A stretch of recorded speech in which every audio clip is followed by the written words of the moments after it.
اللہ میں نے اس نظام کے ساتھ ریکنسائل نہیں کیا۔ اے اللہ میں نے اپنی توانائیوں اور اپنی محنتوں سے نہ اپنے لیے کوئی جاگیر بنائی نہ اپنے لیے جائیداد بنائی۔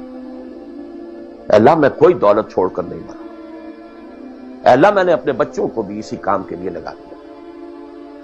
میں نے ان کی دنیا سے بڑھ کر ان کی عاقبت کی فکر کی ہے۔ نہیں کر سکا، آگے کچھ نہیں ہو سکا تو میں بے بس ہوں۔ میں ایک ایسے ماحول میں رہ رہا ہوں جس میں اللہ کا دین غالب نہیں ہے۔ میں نماز پڑھ رہا ہوں، روزہ رکھ رہا ہوں، میں شراب نہیں پیتا، میں سور نہیں کھاتا۔ چلو میں نے اپنا اکاؤنٹ جو ہے بینک میں جو ہے کرنٹ اکاؤنٹ رکھا ہوا ہے، میں نے کوئی سود نہیں لیا، نہ سود لینا چاہتا ہوں۔ کیا کروں؟ اکیلا چنا پہاڑ کو تو نہیں پھوڑ سکتا، پورا نظام تو میرے بدلنے سے نہیں بدل جائے گا۔ تو میں تو رہا پھر 40%، 50%، 60%، 70% کافر کا کافر۔ وسط مخرج بڑی پیاری حدیث ہے وہ جس میں یہ الفاظ آتے ہیں، حضور نے فرمایا انہا ستکون فتنۃ، ایک وقت آئے گا تو بڑا فتنہ ہوگا۔ حضرت علی فرماتے میں نے فوراً عرض کیا مل مخرج منہا یا رسول اللہ، اے اللہ کے رسول یہ بتائیے اس سے نکلنے کا راستہ کون سا ہوگا؟ یہ نہیں پوچھا کیا فتنہ ہوگا، کیوں ہوگا، کب ہوگا، کیسے ہوگا، کدھر سے آئے گا، کچھ نہیں، نکلنے کا راستہ بتائیے۔ بلکہ ایک اور روایت اس حدیث کی اس سے بھی زیادہ پیاری ہے کہ اصل میں حضرت جبرائیل نے کہا حضور سے یا محمد امتک بعدک، اے محمد صلی اللہ علیہ وسلم کبھی سوچا ہے تمہارے بعد تمہاری امت کا کیا بنے گا؟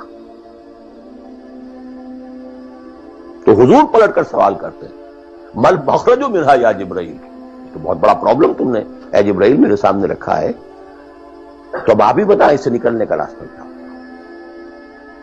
قال کتاب اللہ، وہ پوری حدیث پھر وہی ہے، کتاب اللہ فیہ خبر ما قبلکم ونبأ ما بعدکم وحکم ما بینکم وہو ذکر الحکیم وہو الصراط المستقیم وہو حبل اللہ المتین۔ اس کا مخرج کیا یہ ہے اصل میں میرے اور اگر تو یہ بات سمجھ میں آ گئی، اس کے لیے تصور سمجھ لیجئے ہمارے دین میں کفارے کا ایک تصور ہے۔ آپ نے روزہ توڑ دیا وہ تو ٹوٹ گیا، کیا کروں، جڑ تو نہیں سکتا۔ کب اشکوں سے جڑ سکتا ہے؟ جو ٹوٹ گیا سو ٹوٹ گیا۔ موتی ہو کہ شیشہ جام کے بل، جو ٹوٹ گیا سو ٹوٹ گیا۔ تم ناحق ٹکڑے چن چن کر دامن میں چھپائے بیٹھے ہو، شیشوں کا مسیحا کوئی نہیں، کیا آس لگائے بیٹھے، وہ تو ٹوٹ گیا، لیکن اس کا کفارہ دے دیا۔ کفارہ ہے، قسم کھائی تھی یہ نہیں ہے کہ اب توڑ نہیں سکتے، غلط کھا بیٹھے، توڑو کفارہ۔ آج میں اس لفظ کفارہ کے حوالے سے آپ کے سامنے وہ بات رکھ رہا ہوں۔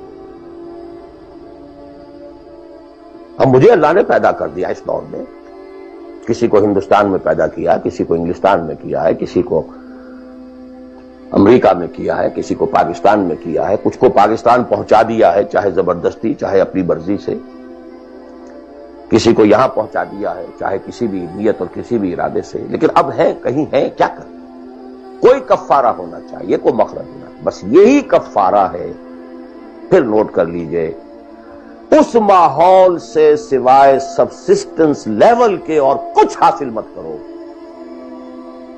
اور اس سبسسٹنس لیول پر بھی جو کچھ تم نے کھایا پیا ہے اور سانس لیا ہے، جو انرجی کریٹ ہوئی ہے، اس کا میکسیمم اس جہاد میں صرف کر دو کہ اس نظام کو بدلو۔ تمہاری یہ جد و جہد، تمہاری یہ کوشش کفارہ بن جائے گی اس کا۔ معذرۃ الی ربکم، معذرت پیش کر سکو گے اللہ کی۔ اے اللہ میں نے اس نظام کے ساتھ ریکنسائل نہیں کیا۔ اے اللہ میں نے اپنی توانائیوں اور اپنی محنتوں سے نہ اپنے لیے کوئی جاگیر بنائی نہ اپنے لیے جائیداد بنائی۔ اے اللہ میں کوئی دولت چھوڑ کر نہیں مرا۔ اے اللہ میں نے اپنے بچوں کو بھی اسی کام کے لیے لگا دیا۔ میں نے ان کی دنیا سے بڑھ کر ان کی عاقبت کی فکر کی ہے۔ نہیں کر سکا، آگے کچھ نہیں ہو سکا تو میں بے بس ہوں۔ حضرت نوح بھی تو بے بس تھے، کیا کر گئے؟ لیکن اگر کسی بھی درجے میں ریکنسیلیشن ہے، کمپیٹیبلٹی ہے، اس کو آپ نے ایکسپٹ کر لیا ہے، اس میں پھلنے پھولنے اور پھیلنے کا بندوبست کر رہے ہیں، you are doomed. Everything will be multiplied by a big zero and will become a zero. یہ ہے جو میں سمجھا.